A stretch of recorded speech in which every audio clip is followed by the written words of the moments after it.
সব ইউনিয়নে প্রায় অবদান বাঁধ আছে, কিন্তু হরিডালি ইউনিয়ন, কপিরকুল ইউনিয়নের শিলেমানপুর গ্রামে এসে ওইখানে এসে অবদান বাঁধ ফেরে গেছে। কমতাক্ষ নদীর পাড় দিয়ে আর অবদান বাঁধ হয় নাই। এবং এই অবদান আমাদের যাওয়ার কথা ওই যে তালাসীমানায় ওইখানে যে বাঁধ আছে সেই বাঁধের সাথে সংযুক্ত হওয়ার কথা। সেদিন মহান আল্লাহ পাকের কাছে আমার আরো ছিল যে যদি কখনো ক্ষমতা হয়, আমার সামর্থ্যের মধ্যে আসে, তাহলে হরিডালি ইউনিয়নকে অবদা বাঁধে বিস্তৃত করতে হবে। এই যে ক্ষতি আপনারা সেদিন হয়েছিল, ক্ষতি হয়তো পুষিয়ে নিয়েছেন, আপনারা হয়তো ভুলে গিয়েছেন যে আমি চিন্তা করতে পারি, এটা হলো আমার অপরাধ। এবং যখন আমি সভাপতির পরে প্রথম দায়িত্ব গ্রহণ করে মন্ত্রণালয়ে গিয়েছি, পানি সম্পদ মন্ত্রণালয়ের মাননীয় প্রতিমন্ত্রী মহোদয়ের কাছে বলেছি যে আমার একটা ইউনিয়নে অবদান বাদ নাই, অন্তর্ভুক্ত করা দরকার। কপোতাক্ষ নদীর সাথে সংযুক্ত নাসিরপুরের খালের যে অংশটা, এই অংশটা তাকে ধরা হয়েছে, সেটা বিলুপ্ত হয়ে গেছে প্রায়। নদী বিলুপ্ত হলে আমাদের ভারী মজা লাগে। খাল যদি বিলুপ্ত হয়ে চাষি জমি হয়ে যায়, যে দিতে মজা লাগে, জমি বাড়িয়ে যাচ্ছে। কিন্তু পরিণতিতে কি হয় সেটাই বলবার জন্য আমি অপ্রাসঙ্গিক ভাবে এই কথাগুলোর মধ্যে এসেছি। লাইব্রেরি, বই পড়ার জায়গা, সামাজিক বিভিন্ন কর্মকাণ্ড সেখানে সংযুক্ত করা যায়। লাইব্রেরি সম্পর্কে বিজ্ঞ বিচারক হাবিবুর রহমান উনি বলেছেন, আমি আমার এই লাইনে দিয়ে একটা কথা বলে আমার বক্তব্য শেষ করতে চাই। তো এই যে জমি ভরাট হয়ে, খাল ভরাট হয়ে চাষি জমি তৈরি হয়েছে, পার্শ্ববর্তী জমির মালিক লাভ দিয়ে বলে জমিটা দখল করে নিলেন। ভাবলেন না এই জমি দিয়ে যে পানিটা সরবে, ওই পানিটা যদি না সরানো যায় তা আমার বাপের কবরের বুকের উপরে পানি উঠে যাবে। আমাকে যেখানে কবর দেওয়া হবে, যখন কবর খোঁড়া হবে, তখন কোদালে 2 কোপ পানি কাটলেই ওকে পানি উঠে যাবে। গ্রামবাসী, আমার ভাই বকর, আমার আপন জনরা হয়তো একটু কষ্ট পাবে, চোখটা বন্ধ করে কাপড়ের কাপড় পরায় ওইখানে ওই পানির মধ্যে রেখে চলে আসবে, অত্যন্ত নেই। এই অবস্থাটা চিন্তা করে দেখেন, তাহলে পানি সরানোর জায়গা আপনারা চাষি জমি বলে দখল করবেন কিনা, সেটা আপনাদের ভাবতে আসছে। আমি ওই অবদার বাঁধের প্রচেষ্টা করেছি এবং সেটা অবদার বাঁধ তো শুরু হয়েছে। নাসিরপুরের খালের একটা অংশ হারিয়া নদীর সাথে সংযুক্ত, যেটা কপিকুল ইউনিয়নের মধ্য দিয়ে এসেছে, আর একটা অংশ হরিডালির মধ্য দিয়ে এসে কপোতাক্ষ নদীতে পতিত হয়েছে। কপোতাক্ষ নদীর সাথে যে অংশটা পতিত হয়েছে, ওই অংশটা ভরাট হয়ে গেছে, ওইখানে একটা সুইচ দেখতে বলেছে। এবারে এই যে রোমেলের আঘাত, দেখেন যদি ওই বাঁধ না থাকতো তাহলে হরিডালি ইউনিয়নের অবস্থা কি হতো মনে করেন নাই আপনারা? এটা আমাদের সমস্যা যে আমরা যখন উপকার পাই, কোথাও থেকে উপকারটা আসছে আমরা এখানে খেয়াল করি না, এবং আমরা মনে করি এটা আমাদের প্রাপ্য, এটা আমাদের প্রাপ্য। কোথা থেকে আসছে পাইছি আমরা এটা ভোগ করি। যখন এই প্রাপ্য আমরা ভোগ করবো, তখন তার শিকড়ের সন্ধানে যেতে হবে যে কোথা থেকে আসলো, কেন আসলো, কি কারণে আসলো, কি কারণে আমাদের এটা প্রাপ্ত।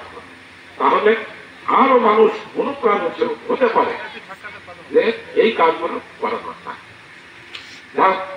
এখন হরিডালি ইউনিয়নের যে গাছপালা নষ্ট হয়েছিল, দেখেন আমাদের কিছু প্রাকৃতিক সম্পদ আছে, প্রকৃতি যদি না বাঁচাই, রাত দিন পরিশ্রম করে আমি যে সম্পদ অর্জন করছি, যে সম্পদের পাহাড় গড়ে তুলছি, আপনি প্রকৃতিকে আজ একটু ক্ষতি করলেন, কাল একটু ক্ষতি করলেন, আজকে হয়তো খালের জমি দখল করলেন, কাল নদীর জমি দখল করলেন, 2-5টা গাছ কেটে দিলেন, প্রকৃতি কিছুই বলবেন আপনার। কিন্তু বছরে একবার যখন ঝড় হবে, তাকে সম্পদ নেই, তাদের ক্ষতি, আমাদের সম্পদ তাদের হাতে তাকে কিন্তু কাকে দেয়, একবার সম্পদ চলে যাচ্ছে। আর সারা বছর ধরে যে সব প্রকৃতির উপরে অত্যাচার নির্যাতন করে যে সম্পদে পাহাড় বানালেন, প্রকৃতি প্রতিশোধের মধ্য দিয়ে সেই সম্পদ ধ্বংস করে দেয়। আপনাদের মনে পড়ছে না? আমি দেখেন এই গাছ লাগানোর জন্য কেন বলতেছি, গাছ আমাদের অক্সিজেন দেয়। সুপেয় পানির জন্য মাননীয় জননেত্রী শেখ হাসিনা, মানবতার মা, যিনি বিশ্ব নেতৃত্বে পরিণত হয়েছেন, তার কাছে বারবার চেয়েছি, উনি দিয়েছেন, দিচ্ছেন এবং দিবেন। তারপরও এবারের শেষ বক্তব্যে আমি অভিমানের স্বরে তার কাছে উত্থাপন করেছে, জয় আমাদের সুপেয় পানি দেন, আর না হলে বঙ্গোপসাগরের লবণ পানি খেয়ে আমাদের বাঁচার সুযোগ করে দেন। ওই পানি খেলে যাতে আমাদের রোগ ব্যাধি না হয়, তাহলে আমরা আর পানি চাবো না, একবার কলম ভরে বঙ্গোপসাগরের পানি এনে ঘরে বসে বসে খাবো। এটা ছিল তো আমার অভিমানের কথা, যে আমার পানিটা তাড়াতাড়ি দেন। উনি দিচ্ছেন, আপনারা পাবেন, দোয়া করেন। প্রতি ঘরে ঘরে আজকেও যখনই যেখানে বসি এক দাদা ক্যান্টিন দরখাস্ত করে আসে, নিয়েছি। আমার দাবি যে প্রত্যেক ঘরেতে এই সুপেয় পানি এক আল্লাহর নিয়ামত ছাড়া সুপেয় পানি পাওয়ার কোনো সুযোগ নেই। ভূগর্ভস্থ পানি দূষিত, পুকুর খাল বিল যা আছে সমস্ত পানি দূষিত।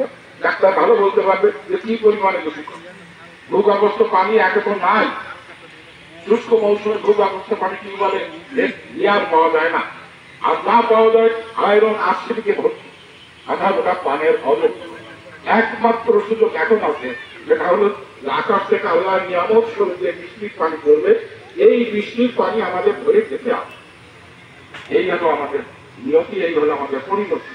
একসঙ্গে জমির মালিক গর্ব করে যদি বলেন যে আমার আদেশ মতো ঠিক আছে, তাহলে এক কাতারে চলে আসছেন, আল্লাহ কি কুদরত দেখেন।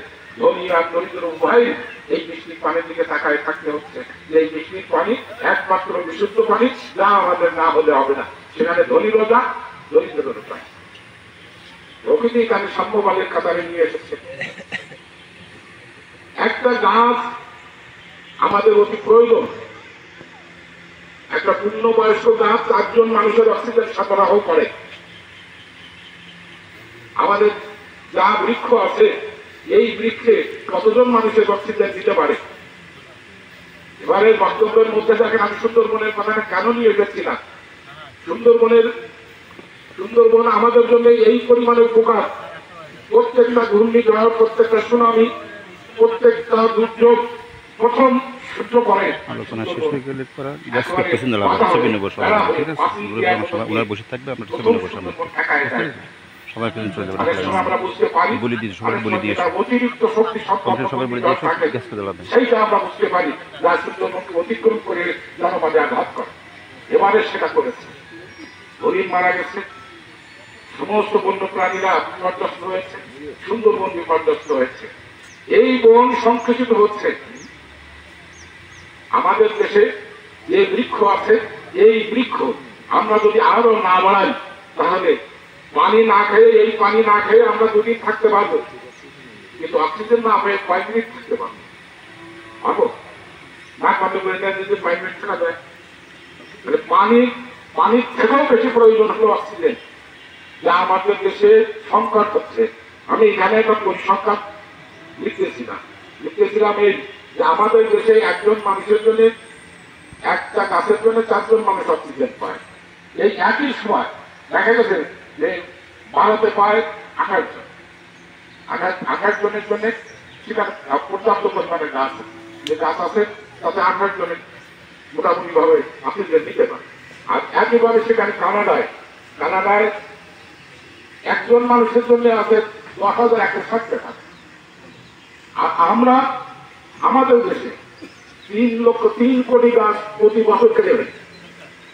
আমার জন্য কতজন আছে, কয়টা গাছ আছে সেটা কেউ ঠিক করতে পারেনি। 3 কোটি পরিমাণের গাছ আমরা নিধন করে ফেলি, তাহলে আমাদের পরিণতি। বক্তব্য দিতে গেলে অনেক সময় লেগে যাবে। তা আমি আমার অন্য কাজ আছে, এই জন্য মানে আপনাদের, আমরা যখন পাইকাটা উপজেলাতে এবারে দুর্যোগ প্রতিরোধের জন্য, দুর্যোগ মোকাবেলার জন্য আমরা যখন পরিস্থিতিমূলক মিটিং করছি, পরপর 3টে মিটিং করছি, সেইখানে ভাগ করে দিচ্ছিলাম যে লতা, বেলুনি, সোনাদানা, লস্কর, বড়ইখালি, এই অঞ্চলের একরকমের দুর্যোগ। কপুরবলি, হরিডালি, গদাইপুর, রাউলি, এই অঞ্চলের দুর্যোগ আর এক রকমের। এখানে ক্ষতি হবে অন্যরকম, আর এই দিকে ক্ষতি হবে অন্যরকম। আপনি রাউলিতে যে দেখেন, এবার তো এখানে পানি উঠতে পারে নাই, যে বাঁধটা আমাদের তৈরি হয়েছে এই বাঁধের কারণে পানি উঠতে পারে নাই। রাউলি ইউনিয়নের একটি অংশ বিলুপ্ত হয়ে গেছে, পানের বড় বড় বাগিচা এগুলো বিলুপ্ত হয়ে গেছে। তাহলে এখানকার ক্ষতির সাথে ষোলাদারের ক্ষতি তো মিলবে না, এখানকার যে ক্ষতি সেই ক্ষতির সাথে লেগুটির ক্ষতি মিলবে না। আপনার ক্ষতির পরিমাণ পার্থক্য আমরা সেই অনুযায়ী প্রতিরোধের ব্যবস্থা এবং সেই অনুযায়ী প্রতিরক্ষার ব্যবস্থাটা করার চেষ্টা করেছিলাম।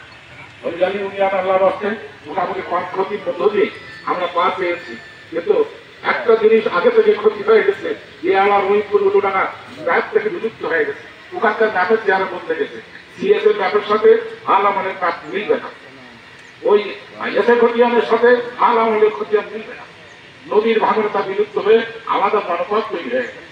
এটা প্রতিরোধ করবার জন্য সেখান থেকে আমরা ওই সময় আন্দোলনের মধ্য দিয়ে বিকল্প নদী কেটে মোটামুটি ভাবে আমরা আমাদের অংশটা বজায় রাখার চেষ্টা করেছিলাম, কিন্তু এখনো পর্যন্ত সেটা চিংড়ি চাষিদের কারণে আমাদের কর্মকাণ্ড অনেকটা ব্যাহত হয়েছিল, যেটা এই সময় এসে আপনারা যদি ঠিক করতে পারেন তাহলে করবেন। আমি দায়িত্ব দিয়েছিলাম কিছুটা ভেটি নামের বাচ্চার উপরে, সে চেষ্টা করছে, বাকিটা আপনাদের আল্লাহর উপরে ভরসা করে।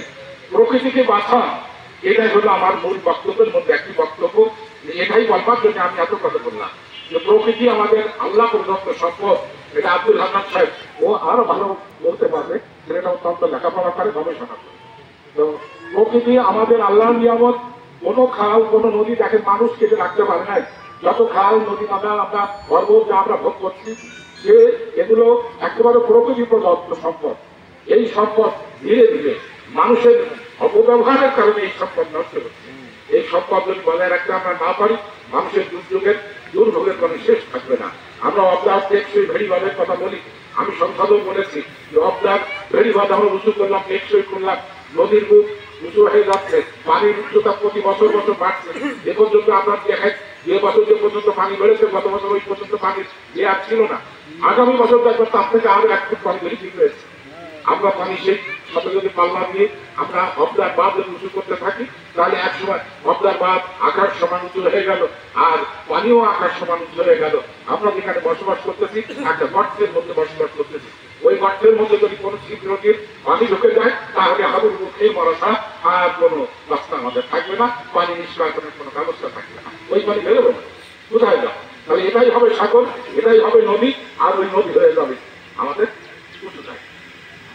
এই স্থায়ী জলবদ্ধতা থেকে যদি আমরা বাঁচতে চাই, তাহলে আপনারা খালের জমি দখল করবেন না, আমরা নদীর জমি দখল করবেন না, এগুলো রাখেন। আপনার রাস্তা কেটে জমি বানাবেন না, এগুলো রাখেন, রাস্তা পাড়ি দিয়ে মেন রাখেন। যদি স্থায়ী জলবদ্ধতা থেকে আপাতত আমরা বাঁচতে চাই, এই যে লাইব্রেরি আজকের যে কর্মসূচি, আমি কর্মসূচির কিছু ঘটনা হাসানুজ্জামানের কাছ থেকে শুনেছি।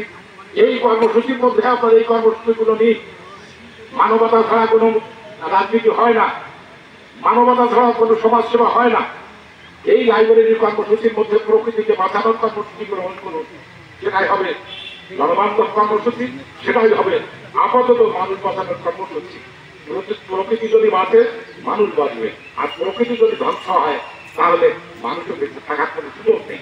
প্রকৃতির সঙ্গে লড়াই করবার সরকারের কোনো দেশের শক্তিশালী যত দেশ আছে, সে দেশগুলো প্রকৃতির কাছে অসহায়। অর্থাৎ প্রকৃতির সাথে আমরা যুদ্ধ করতে পারি, কিন্তু এটা বন্ধ করতে পারি না। ঝড়ের আমরা মোকাবেলা করতে পারি ক্ষয়ক্ষতি, যেহেতু বঙ্গোপসাগরে কোথায় ঝড়ের উৎপত্তি হচ্ছে, ওই উৎপত্তি স্থলে পৌঁছানোর ক্ষমতা আমাদের নেই। ওরা বন্ধ করে দেওয়ার ক্ষমতা এখনো কোন ডিজিটাল বলেন, আর স্মার্ট বলেন, আর তথ্য প্রযুক্তির যত উন্নয়ন বলেন, ওইখানে এখনো পৌঁছাতে পারে না।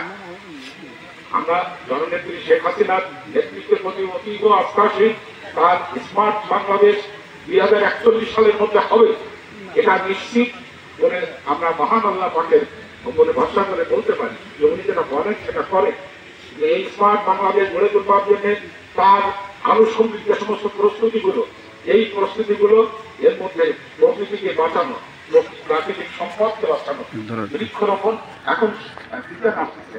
এই সিজনে ওনার মাননীয় নেত্রীর ঘোষণা আছে, কমপক্ষে আমরা 3টা করে গাছ লাগাই, মেয়ের জন্য ফলজ গাছ, ছেলের জন্য বনজ গাছ, আর স্বামী স্ত্রীর জন্য ঔষধি গাছ।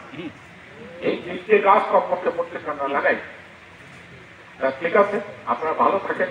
আমি আবারও দুঃখ প্রকাশ করছি যে আমার কারণে আজকে প্রোগ্রামটা যেভাবে হওয়া উচিত ছিল সেভাবে হতে পারল না। আবার যদি আপনারা কখনো ডাকেন, আমার বন্ধু হাসানুজ্জামান কিংবা আমার সালাউদ্দিন ভাই, এনারা যদি ডাকেন তাহলে আবারও আসবো অবশ্যই। যদি আমার শরীরে তাকত থাকে এবং যদি সময়তে সংকুলন হয় নিশ্চয়ই আসবো। অর্থাৎ আপনাদের সকলের সুস্বাস্থ্য এবং দীর্ঘায়ু কামনা করে স্বাস্থ্যসেবা নিয়ে ডাক্তার সাহেব এসেছেন, তার কাছ থেকে প্রয়োজনীয় পরামর্শ নিয়ে আপনারা আপনাদের শারীরিক স্বাস্থ্য সেবাটা গ্রহণ করুন। এই আবেদনের মধ্য দিয়েই আমি আমার কথা শেষ করছি। সবাইকে ধন্যবাদ। জয় বাংলা, জয় বঙ্গবন্ধু, জয় হোক বাংলা।